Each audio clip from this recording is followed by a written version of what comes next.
আসসালামু আলাইকুম। আজকে আমরা একটা অঙ্ক নিয়েছি, দেখি কিভাবে সলভ করা যায়। একটি স্কুলে 70% ছাত্র ফুটবল, 75% হকি এবং 80% ছাত্র ক্রিকেট পছন্দ করে। ওই স্কুলের কত শতাংশ ছাত্র তিনটি খেলাই পছন্দ করে? এখানে একটু আমাদের উল্লেখ করে দিতে হবে যে এই ছাত্ররা যে কোনো একটা খেলা অবশ্যই পছন্দ করে। এখানে কি করতে হবে? যে কোনো একটা খেলা অবশ্যই পছন্দ করে। দেখি কিভাবে সলভ করা যায়। আমরা একটু চিত্রটা আঁকার চেষ্টা করি। প্রথমে এটা ধরলাম ফুটবল, এটা হকি, আর এটা ক্রিকেট। তাহলে এখানে হচ্ছে 70%, এটা 75%, আর এটা হচ্ছে 80%। আমরা প্রথমে দেখব কতজন পছন্দ করে না। তাহলে দেখি প্রথমে ফুটবল পছন্দ করে না এমন কতজন আছে? পছন্দ করে না,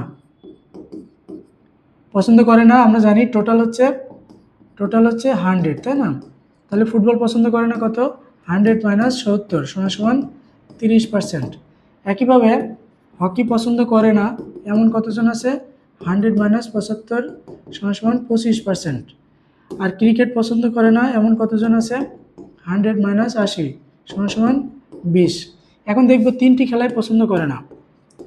তিনটি পছন্দ করে না এমন কতজন আছে?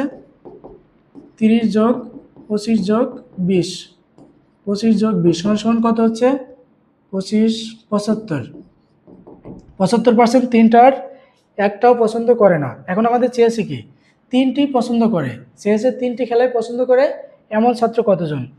তাহলে তিনটি পছন্দ করে এমন ছাত্র কতজন? 100 - 75 = 25%। অ্যান্সার হবে 25।